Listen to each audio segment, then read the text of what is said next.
Exceptionalism की policy है America की टुवर्ड्स इजराइल। डोनाल्ड ट्रंप साथ साथ ट्वीट भी भेज रहे हैं, साथ अपने मुज़ाकरात का वक्त भी भेज रहे हैं। सिचुएशन बड़ी प्रिकेरियस। पाकिस्तान ने थर्ड वर्ल्ड वॉर को अवर्ट किया है। कोई ऐसी शर्त नहीं रखी जिसके अंदर ईरान को लगे कि उनकी सॉवरेनिटी चैलेंज हो रही है या कंप्रोमाइजिंग सिनेरियो है। दूसरी तरफ हमने अमेरिका को भी कन्विंस करने की कोशिश की। सदर ट्रंप का ये कह देना कि लबनान इस डील का हिस्सा नहीं है, क्या ये इसराइल को लबनान में तबाही फैलाने और लाइसेंस टू किल देने के मुतरादिफ नहीं है? गुड कॉप बैड कॉप खेला जा रहा है यहाँ पर भी।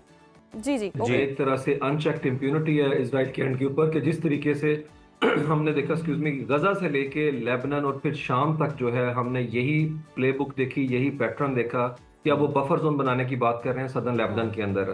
तो इसमें कोई शक नहीं है कि अमेरिका जिस तरीके से ट्रीट करता है इसराइल को है वो इंतहाई आप कह लें कि इंटरनेशनल लॉ के ताबे नहीं है। और जिस तरीके से पूरी दुनिया इस चीज़ को देख रही है कि एक्सेप्शनलिज्म की पॉलिसी है अमेरिका की टुवर्ड्स इसराइल। लेकिन अभी खबरें आ रही हैं कि वहाँ के ऊपर भी जो है मुज़ाकराती अमल जो है वो शुरू हो चुका हुआ है सदर्न लेबनान के अंदर, सॉरी लेबनान और इसराइल के हवाले से।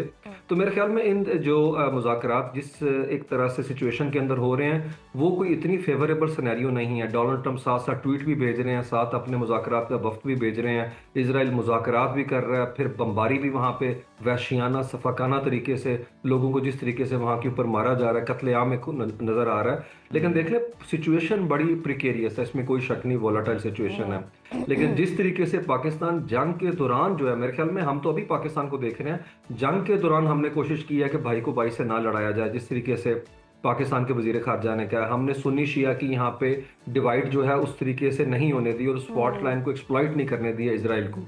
जिस तरह उन्होंने फॉल्स फ्लैग ऑपरेशन किए सऊदी अरेबिया पे, तो रिस्ट्रेंट शो किया दोनों कंट्रीज ने। और अभी जिस तरह से सऊदी वजीर खारजा प्रिंस फैसल जो हैं उनका रब्ता हुआ है अब्बास अरागची के साथ, तो मेरे ख्याल में बड़ी खुशाइन बात है कि इस तरह की खबरें आ रही हैं और सिचुएशन डिफ्यूज होने की तरफ आगे की तरफ बढ़ रही है। इसमें कोई शक नहीं कि ये मामला जो है मरहलावार होगा, कंप्रीहेंसिव डायलॉग होंगे। लेकिन एक आप कह लें अमन के रास्ते की तरफ इस वक्त मामला आता है। तो याद रखें ये मुज़ाकरात माजी के अंदर किए गए तमाम मुज़ाकरात से बड़े मुख्तलिफ हैं जो दुनिया में पीस टॉक्स हुई हैं। जंग बंदी आर्जी तौर के ऊपर है, इंतहाई फ्रेजाइल सिचुएशन है, पूरी दुनिया के स्टेक्स हैं। याद रखें यहाँ पाकिस्तान ने थर्ड वर्ल्ड वॉर को अवर्ट किया है और ये बात पूरी दुनिया का प्रेस लिख रहा है। हमारे पड़ोस के अंदर जो सेन वॉइसेस हैं वो इस चीज़ को मान रही हैं, मुस्लिम दुनिया अप्रिशिएट कर रही है, ग्लोबल पावर्स जो हैं वो बता रही हैं कि इसमें कोई शक नहीं कि पाकिस्तान ने डिप्लोमेसी जो की वो शटल डिप्लोमेसी भी थी ईरान और सऊदी अरेबिया के दरमियान। मिलिट्री डिप्लोमेसी हमारी जो है उसके डिविडेंड्स हमें मिल रहे हैं यहाँ के ऊपर है। तो पोस्ट वॉर सिनेरियो के अंदर भी पाकिस्तान इंतहाई क्रेडिबल और रेलिवेंट नजर आएगा। और याद रखें हमने अपनी स्ट्रेटेजिक रेलिवेंसी को मुसलसल बरकरार रखा है 10 मई के बाद से लेके अक्रॉस द ग्लोब, चाहे रीजनल एक्टर्स हो जाए, वेस्ट एशिया में मुस्लिम वर्ल्ड हो जाए। हमने अपने स्टेक्स का ख्याल रखते हुए उनके मफादात का उसको जो है मुकद्दम रखा है। इवन ईरान देखें, हमने कोई ऐसी शर्त नहीं रखी जिसके अंदर ईरान को लगे कि उनकी सॉवरेनिटी चैलेंज हो रही है या कंप्रोमाइजिंग सिनेरियो है। वो पोजीशन ऑफ स्ट्रेंथ के साथ ही यहाँ के ऊपर बैठे हुए हैं ईरान।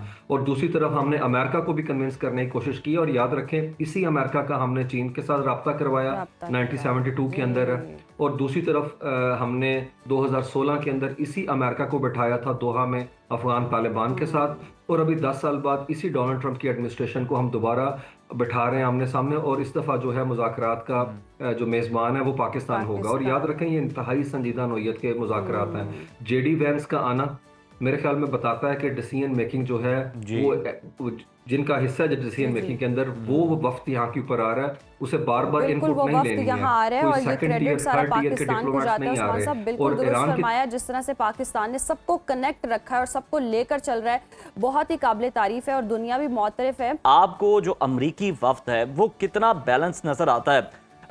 स्टीव विटकॉफ की बात कर लें, जेरेड कुशनर की बात कर लें, ईरानियंस को उन पर बहुत ज़्यादा तहफ़्फ़ुज़ात हैं इन दोनों नामों पर। जेडी वेंस भी गो के शामिल हैं और एक सीनियर पॉलिटिशियन भी हैं, समझदार सियासतदान है। लेकिन आपको क्या लगता है कि कितना बैलेंस ये वफ्द है और इसमें ज़्यादा जो रसूख होगा वो किसका हो सकता है इन तीनों में से? इस वक्त की क़यादत जो है जेडी वैंस कर रहे हैं और जेडी वैंस के ऊपर ईरान काफ़ी हद तक जो है मुतमिन नज़र आता है। याद रखें इस जंग के आगाज़ से लेके अब तक जेडी वैंस इस जंग के जो रैशनल था उससे मुत्तफिक नहीं थे, इसीलिए आपने उनके ज़्यादा बयानात ट्वीट्स वगैरह नहीं देखे। और इरानियंस किसी सूरत के अंदर जेरेड कुशनर और स्टीव विटकॉफ के साथ एंगेज नहीं करना चाह रहे थे क्योंकि 13 जून उनके सामने है जनीवा मुज़ाकरात सामने आए, तो उन्होंने इनकी गैर संजीदगी जो है उसका बरमला इजहार किया। और उसके अलावा ओमानी जो वज़ीर ख़ारजा हैं उनका आर्टिकल बताता है कि इनके पास कोई उस तरीके की एक्सपर्टीज़ नहीं, स्किल्स नहीं है, वो डिप्लोमेट साथ नहीं थे जो कि न्यूक्लियर नेगोशिएशंस को अच्छी तरीके से समझते। तो मेरे ख्याल में इरानियन जो हैं वो ये भी उनकी एक तरह से आप विक्ट्री तस्वुर करें कि उन्होंने अमेरिका को कन्विंस किया है कि मुज़ाकरात के अंदर जो हैं वो आप अपने नायब सदर को भेजें। तो मेरे ख्याल में जेडी वैंस जो है उनका पॉलिटिकल स्टेक्स है अमेरिका के अंदर, वो नहीं चाहेंगे कि एक ऐसे वक्त के अंदर जब पूरा अमेरिका भी देख रहा है, पोलराइज हो गया हुआ है, सेनेट अगले हफ्ते जो है करारदाद लेके आ रही है इस जंग को रोकने के हवाले से, और वो चाहते हैं कि उनका सियासी कैरियर जो है वो आगे बढ़े। तो मुझे लगता है कि वो ज़रूर चाहेंगे कि मामलात यहाँ के ऊपर डिफ्यूज़ हो जाएं, न्यूट्रलाइज हो जाएं।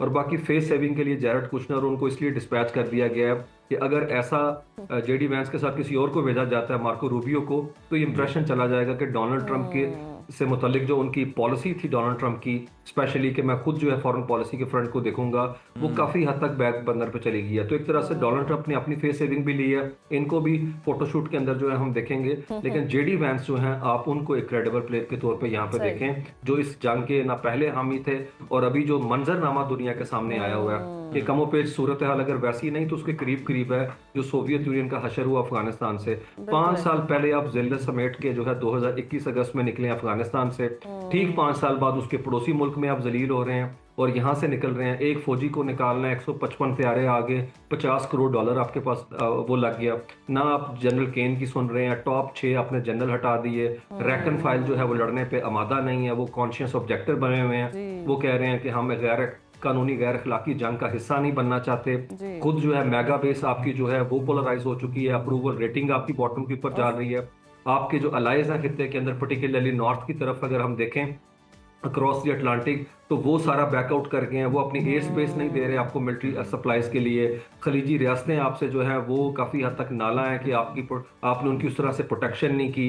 एफ फैमिली के तमाम तैयारे आपके ज़मीन बोस हो गए हुए हैं। 20वीं सदी का आपका जो मिलिट्री इंडस्ट्रियल कम्प्लेक्स का फिनोमेना था वो डन एंड डस्टेड हो चुका हुआ है इस 6th जनरेशन वॉरफेयर के अंदर जिसमें टेक्नोलॉजी है। तो ये मिथ्स टूट गई हुई है और ऑफ इनविंसिबिलिटी खत्म हो चुका है। फर्स्ट और सेकंड वर्ल्ड वॉर के बाद जो मिलिट्री सुप्रीमेसी का एक कॉन्सेप्ट आया था वो दूर दूर तक मुझे अभी नजर नहीं आ रहा। पोस्ट वॉर सिनेरियो के अंदर ग्लोबल साउथ को मैं उभरते हुए देख रहा हूँ। न्यू ग्लोबल ऑर्डर जो है जो कि शेप हो रहा है उसमें इरानियंस का बहुत बड़ा स्टेक है। याद रखें ईरान ने जो एक सलाहियत गेन की है कि वो अपने दुश्मन, अपने एडवर्सरीज की जो रवैया है, जो उसका बिहेवियर है, उसको शेप कर सकता है। इसकी बेस्ट एग्जांपल आप यूरोप में देखें। बिल्कुल उस्मान साहब, ईरानी डटे रहे और एक नई ताकत उभर कर सामने आए हैं और न्यू वर्ल्ड ऑर्डर की बातें जो हो रही थी, रजीम चेंज की बातें हो रही थी, वो अब शेप ही बिल्कुल मुख्तलिफ हो चुकी है।